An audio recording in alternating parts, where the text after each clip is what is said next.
अस्सलाम वालेकुम एवरीवन, मैं हूं सिमिशा और आप देख रहे हैं मेरा channel MA political science with सिमिशा।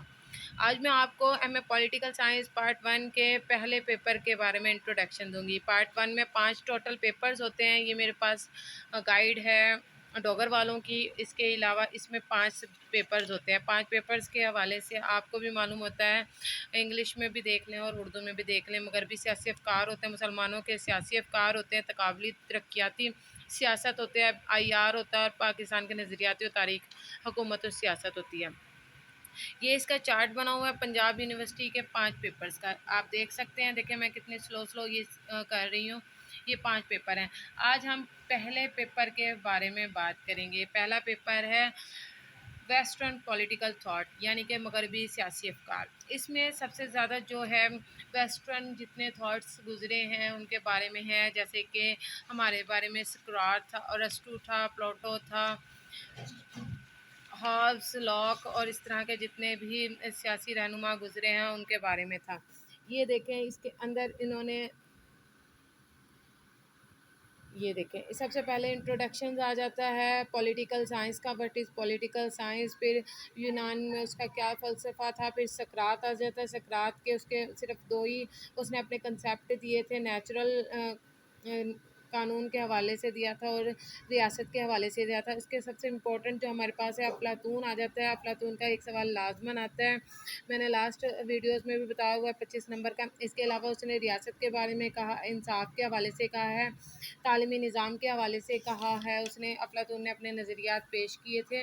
इसके अलावा कम्युनिज़म के हवाले से उसने जो अपना नज़रिया दिया था कम्युनिज़म का, और इस वक्त मॉडर्न जो कम्युनिज़म है उनका कंपैरेटिव दोनों का डिफरेंस बताया गया है। ठीक है, आपके ये हो गया। उसके बाद हमारे पास अगला जो नेक्स्ट थॉट्स आ जाते हैं वो अरस्तू आ जाता है, अरिस्टोटल आ जाता है। अरिस्टोटल में से भी एक सवाल लाजमन आता है, एक नोट आता है। ठीक है, ये देखें, उसने रियासत के हवाले से वही बात किया, हुकूमत और रियासत में उसने फ़र्क बयान किया है, हुकूमत की इकसाम उसने बयान की है, नज़रिया शोहरत बयान किया, नज़रिया ग़ुलामी और इनकलाब के हवाले से बयान क्या है। इसने भी तालीम का नज़रिया पेश किया, इसने भी इन नज़रिया इनकलाब पेश किया। थोड़े से फ़र्क के साथ अरस्तू और अफलातून में थोड़ा सा फ़र्क है, तो इसलिए थोड़ा सा उस बात को अपने सामने रखें। इसके अलावा मिकावली आ जाता है। मिकावली ने हुकूमत की इकसाम बयान की है। ठीक है, ये सबसे इम्पोर्टेंट है। इसके अलावा मिकावली के अलावा जीन बोदीन आ जाता है, उसका नज़रिया इक़्तिदार आला आ जाता है। इन सब कंसेप्ट को मैं आहिस्ता आहिस्ता एक एक करके आपके सामने बताती रहूँगी। अभी मैं सिर्फ बुक्स का इंट्रोडक्शन दे रही हूँ। थॉमस हॉब्स आ जाता, उसके मुआहिदा इमरानी, ये बहुत ज़्यादा इंपॉर्टेंट है। हॉब्स एंड लॉकी का, इनके हवाले से दोनों के डिफरेंस भी आ जाते हैं। हॉब्स एंड जॉन लॉकी का मुआहिदा इमरानी लाजमन कीजिएगा।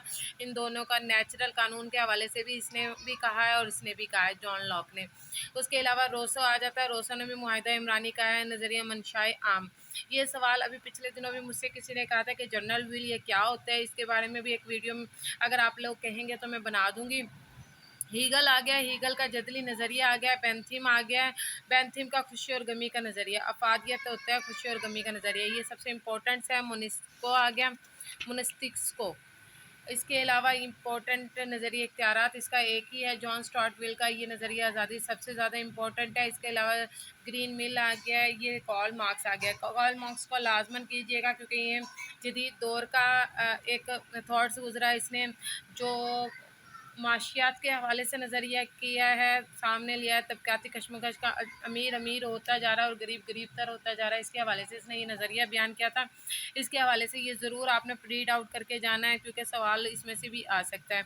माओ ज़ेतुंग है, इसमें लिनन आ गया, और लास्ट इसमें कुछ आगे हैं, स्टुअर्ट आ गया, डेविड ह्यूम आ गया। बस ये, अब आपने क्या करना है, इसमें से कुछ इंपॉर्टेंट्स मैंने हाईलाइट किए हुए हैं। ये देखिए, मैं दोबारा से हाईलाइटेड पेजेस को दिखा देती हूँ।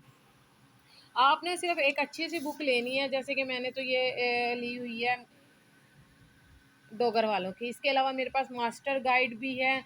इसके अलावा मेरे पास दानियाल की गाइड भी है। ठीक है, मेरे पास 3 बुक्स हैं। इन 3 बुक्स में से पता है मैं क्या करती थी, मैंने ये जैसे आउटलाइंस है, इस आउटलाइन में से सबसे पहले मैंने 5 पेपर देखे हैं। 5 पेपर्स में से कौन कौन से सवाल बार बार रिपीट हो रहे हैं, मैंने वो चीज़ देखी है सबसे पहले। फिर उसके बाद जो इम्पोर्टेंट थे उनको हाईलाइट किया इन तमाम पेजेस पे हाईलाइट करके फिर मैंने उनको पहले सबसे पहले इस बुक में से रीड आउट किया, फिर मास्टर गाइड में से किया, फिर दानियाल वालों में से किया है, ठीक है। इन 3 में से गाइड में से पढ़ने के बाद फिर इनसे रिलेटेड कोई भी क्वेश्चन था, मतलब जॉन लॉक के हवाले से और थॉमस हॉब्स के हवाले से, वो फिर मैंने आईआर की जो बुक्स हैं, मुख्तलिफ मेरे पास यहाँ पे बुक्स पड़ी हुई हैं, मतलब मैंने इन सब बुक्स में से कहीं न कहीं से फिर इनसे रिलेटेड पॉइंट्स निकाले हैं।